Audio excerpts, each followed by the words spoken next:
Mind game తో diversion politics చేయాలనుకుంటున్నారా?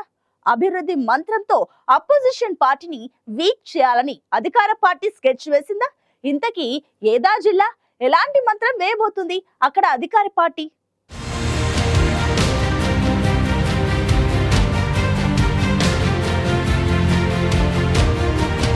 ఉమ్మడి ఆంధ్రప్రదేశ్ నుంచి విడిపోయాక హైదరాబాద్ రాజధానిగా 10 జిల్లాలతో కూడిన తెలంగాణ రాష్ట్రం ఆవిర్భవించింది. తెలంగాణ ప్రాంతంలో హైదరాబాద్ తర్వాత అంతటి పేరు ప్రఖ్యాతులున్న జిల్లా చారిత్రక ఖిల్లా ఓరుగల్లు. నాడు కాకతీయులు ప్రస్తుత ఓరుగల్లు కేంద్రంగా పాలించారు. కాకతీయుల కాలంలోనే ఇప్పటి వరంగల్ అప్పటి ఓరుగల్లు అన్ని రంగాల్లో సమగ్ర అభివృద్ధి సాధించింది.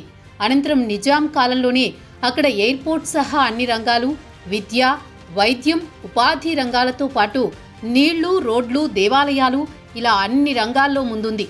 దీంతో తెలంగాణ రాష్ట్ర ఆవిర్భావ సమయంలోనే తెలంగాణ రెండవ రాజధానిగా వరంగల్ని ప్రకటించాలని అంతా ఆకాంక్షించారు. కానీ బీఆర్ఎస్ పార్టీ ఆ దిశగా అడుగులు వేయలేదు. అంతేకాదు వరంగల్ని ముక్కలు చేసి నగర కీర్తిని తగ్గించే ప్రయత్నం చేశారు. దాన్ని అస్త్రంగా తీసుకుని ఇప్పుడు కాంగ్రెస్ సరికొత్త వ్యూహంతో ముందుకెళుతోంది.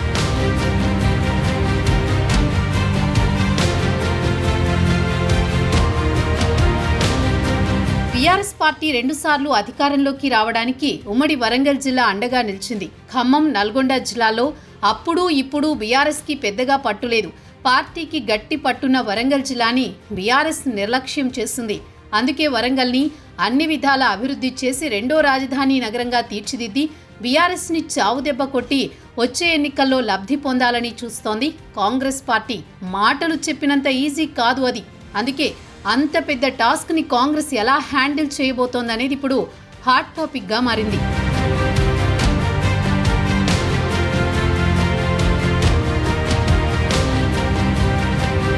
వరంగల్ రెండో రాజధాని అనే అంశాన్ని వేగంగా ప్రజల్లోకి తీసుకువెళుతోంది కాంగ్రెస్ పార్టీ. ఎవరు అడ్డుకున్నా ఆగబోం అని ఉమ్మడి వరంగల్ జిల్లా ఇన్ఛార్జి మంత్రి పొంగులేటి శ్రీనివాసరెడ్డి ప్రకటించారు. ఈ రెండో రాజధానిపై కాంగ్రెస్ చేస్తున్న ప్రకటనల వెనుక అసలు రాజకీయం వేరే ఉందన్న చర్చ నడుస్తోంది. తెలంగాణలో హైదరాబాద్ తర్వాత పెద్ద నగరం వరంగల్లే. రెండో రాజధాని అని ప్రకటించినా ప్రకటించకపోయినా వరంగల్కు ఆ స్టేటస్ ఉంది. కానీ ఆ పేరుతో జిల్లాను, ముఖ్యంగా వరంగల్ నగరాన్ని అభివృద్ధి చేసి రాజకీయంగా బీఆర్ఎస్ని వీక్ చేసి కాంగ్రెస్ లాభపడాలని చూస్తోంది.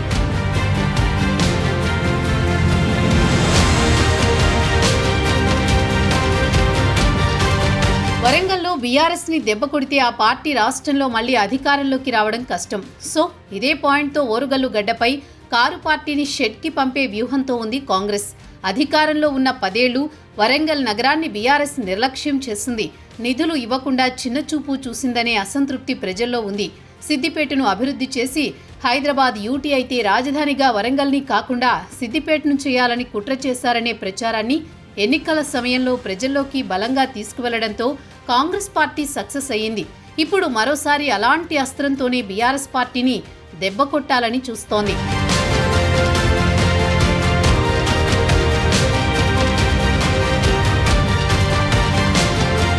వరంగల్ రెండో రాజధాని అని చెబుతూ ప్రజల్లో సెంటిమెంట్ రేపుతున్నారు కాంగ్రెస్ నేతలు. వచ్చే 1-2 ఏళ్లలో ఎయిర్పోర్ట్ని రన్నింగ్లోకి తీసుకురావాలని అనుకుంటున్నారు. మామునూరులో ఇప్పటికే ఉన్న ఎయిర్పోర్ట్ని కేంద్రం సాయంతో మళ్లీ ట్రాక్ మీదకి తెచ్చేందుకు ప్రయత్నిస్తున్నారు. కొంత భూమి అవసరమైతే సేకరించి ఇస్తున్నారు. ఇదే కనుక చేస్తే ఓరుగల్లు ప్రజల చిరకాల కోరిక నెరవేరుతుంది. కావలసిన భూమిని సేకరించి కేంద్రానికి ఇస్తే ఎయిర్పోర్ట్ క్రెడిట్ని తమ ఖాతాలో వేసుకోవచ్చని ఆలోచనతో ఉంది కాంగ్రెస్ ప్రభుత్వం. దానికి తోడు master plan, under ground drainage పనులు ప్రారంభిస్తే కాంగ్రెస్ పార్టీకి తిరుగుండదు. అందుకే ఈ 3 అంశాలపై ఎక్కువగా దృష్టి పెట్టింది.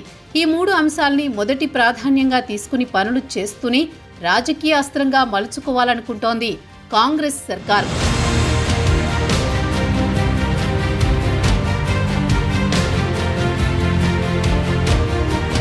నల్గొండ, వరంగల్, ఖమ్మం జిల్లాలలో బీఆర్ఎస్ పార్టీని అడ్రస్ లేకుండా చేస్తే ఆ పార్టీ మళ్లీ అధికారంలోకి వచ్చే అవకాశాలు దూరమవుతాయి. ఖమ్మంలో ఆ పార్టీకి బలమైన పునాదులు లేవు. 10 ఏళ్లు అధికారంలో ఉన్నా ఆ జిల్లాలో పార్టీని బలోపేతం చేసుకోలేకపోయింది బీఆర్ఎస్. నల్గొండలో మొదటి నుంచి కాంగ్రెస్ హవానే. ఉద్యమ వేడి ఉన్నప్పుడు మాత్రమే బీఆర్ఎస్ బలంగా కనిపించింది. ఇప్పుడు వరంగల్ని కూడా రెండో రాజధాని పేరుతో అభివృద్ధి చేస్తే బీఆర్ఎస్కి ఇక్కడ కూడా ఆశలు గల్లంతే. రేవంత్ రెడ్డి సొంత జిల్లా మహబూబ్ నగర్, ఇతర జిల్లాల్లో ఇతర వ్యూహాలు పాటిస్తే బీఆర్ఎస్కు గడ్డు పరిస్థితి రావడం ఖాయమంటున్నారు రాజకీయ విశ్లేషకులు. ఇప్పటికే ప్రతిపక్షాలు ఎన్ని ఆరోపణలు చేసినా ప్రభుత్వం సైలెంట్గా తన పని తాను చేసుకుపోతోంది. అందులో భాగంగానే అభివృద్ధి అస్త్రంతో ముందుకెళ్లాలన్న వ్యూహంతో ఉంది Congress.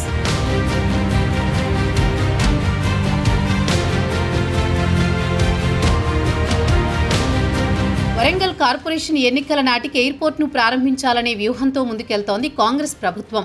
Master plan, under ground drainage తీసుకువచ్చి ఈసారి ఎన్నికల నాటికి వరంగల్ రూపురేఖలు మార్చి ప్రజల ముందుకెళ్లాలనుకుంటోంది. ఈ 3 అభివృద్ధి పనుల మంత్రంతో బీఆర్ఎస్ పార్టీని వీక్ చేయడమే కాకుండా మళ్లీ అధికారంలోకి రావాలని కాంగ్రెస్ పార్టీ భారీ స్కెచ్తో ముందుకెళ్తోంది. అందుకే ఇన్ఛార్జి మంత్రిగా పొంగులేటిని ఇక్కడ పెట్టారు సీఎం రేవంత్ రెడ్డి. ఖమ్మం జిల్లాలో తన మ్యాజిక్తో కాంగ్రెస్ ని అధికారంలోకి తెచ్చారు పొంగులేటి. అదే మంత్రాన్ని వచ్చే ఎన్నికల్లో వరంగల్లో ప్రయోగించాలన్నది కాంగ్రెస్ వ్యూహం. మరి బీఆర్ఎస్ కాంగ్రెస్ ఎత్తులను గ్రహించి జాగ్రత్త పడుతుందో, అధికార పార్టీ వ్యూహాలతో చిత్తవుతుందో చూడాలి.